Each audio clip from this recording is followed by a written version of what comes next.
तो ये पृथ्वी का एक ऐसा जगह है जहां से अंतरिक्ष ज्यादा करीब है, जमीन दूर है। ऊपर में 400 किलोमीटर पे क्या आ जाता है अंतरिक्ष। यानी जो सुनीता विलियम और ये जो अंतरिक्ष स्टेशन पे गए रहते हैं वो जगह इन लोगों से सबसे करीब है, क्योंकि वो 400 किलोमीटर की ऊंचाई पे उड़ रहा है और जमीन कितना दूर पे है, 600। इसलिए अगर कोई अंतरिक्ष में सैटेलाइट खराब हो जाता है तो उसे अगर पृथ्वी पे गिराना होता है कि यहीं पे पॉइंट करके गिरा दिया जाता है। जैसे मान के चलिए कोई कहे कि पटना के गांधी मैदान में गिराए, तनी मनी एन्ने ओने हो गया तो बगल में डीएम कार्यालय है, हो गए बगल में बापू साहब आगा रहे 5000 आदमी का भाषण दे रहा होगा, इस बार अपनी सरकार, तो ये सरकार गिर गई।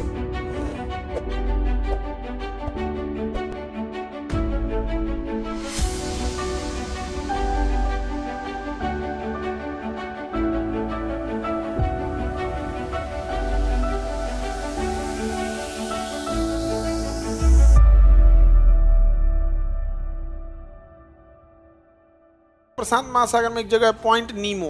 क्या है? पॉइंट नीमो।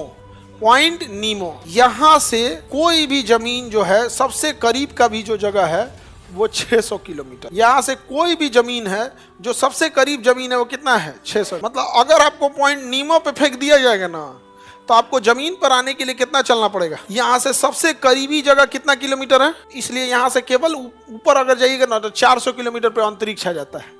तो ये पृथ्वी का एक ऐसा जगह है जहां से अंतरिक्ष ज्यादा करीब है, जमीन दूर है। पॉइंट नीमो का सबसे करीबी जमीन कितना किलोमीटर, और ऊपर में 400 किलोमीटर पे क्या आ जाता है? अंतरिक्ष। यानी जो सुनीता विलियम और ये जो अंतरिक्ष स्टेशन पे गए रहते हैं वो जगह इन लोगों से सबसे करीब है, क्योंकि वो 400 किलोमीटर की ऊंचाई पे उड़ रहा है और जमीन कितना दूर पे है? 600। इसलिए अगर कोई अंतरिक्ष में सैटेलाइट खराब हो जाता है तो उसे अगर पृथ्वी पे गिराना होता है तो उसका पाथ चेंज कर दिया जाता है। अगर आप उसे पैराबोला में ना चल के हाइपरबोला में चलाएंगे तो उसका क्या हो जाएगा? पृथ्वी पे गिर जाएगा। तो उसको गिराने के लिए किसका यूज किया जाता है? पॉइंट नीमो का, क्योंकि यहीं पे पॉइंट करके गिरा दिया जाता है। तो अगर 50-60 किलोमीटर आगे पीछे भी होगा, जैसे मान के चलिए कोई कहे कि पटना के गांधी मैदान में गिराए, तनी मनी एन्ने ओने हो गया तो बगल में डीएम कार्यालय है, हो गए बगल में बापू साहब आगा रहे 5000 आदमी का भाषण दे रहा होगा, इस बार अपनी सरकार, तो ये सरकार गिर गई। उसी में गिर गया, सरकार गिर जाएगी। या आप सोचे कि गंगा नदी में गिराए, 5-10 किलोमीटर आगे पीछे हो गया भैया, वो अंतरिक्ष से गिरा, हवा मार दिया तो तबाह हो जाएंगे। कहाँ गिराएंगे? तो हमारे भारत में एक जगह है रेगिस्तान, थार मरुस्थल, नहीं तो बंगाल की खाड़ी। फिर भी बंगाल की खाड़ी बड़ा व्यस्त रूट है, पानी वाली जहाजें आती जाती रहती है। पॉइंट नीमो में गिराते हैं, 50-60 किलोमीटर भी इधर उधर हो जाएगा ना तो टेंशन नहीं है। तो अंतरिक्ष बताइए, उपग्रहों का कब्र किसे कहते हैं? पॉइंट नीमो को। किस महासागर में? प्रशांत महासागर में। किसी को कोई दिक्कत? इंडो पैसिफिक ये एरिया कहलाता है।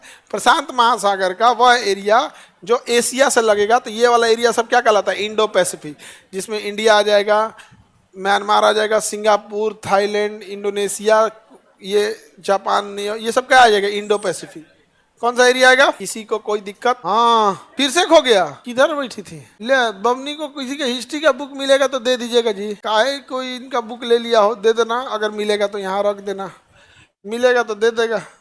ध्यान रखना चाहिए ना जी आपको। बुक होगा अपना ध्यान रखो, हम कहाँ से इस पे बुक का गलती है। आगे बढ़ते हैं। पॉइंट नीमो का सबसे अच्छा यूज क्या होगा सर? देखो, जब हम लोग इंडिया से पाकिस्तान कब्जा करेंगे ना तो यहाँ के लोगों को ले आके कहाँ फेंक देना चाहिए? कहाँ फेंक देना चाहिए?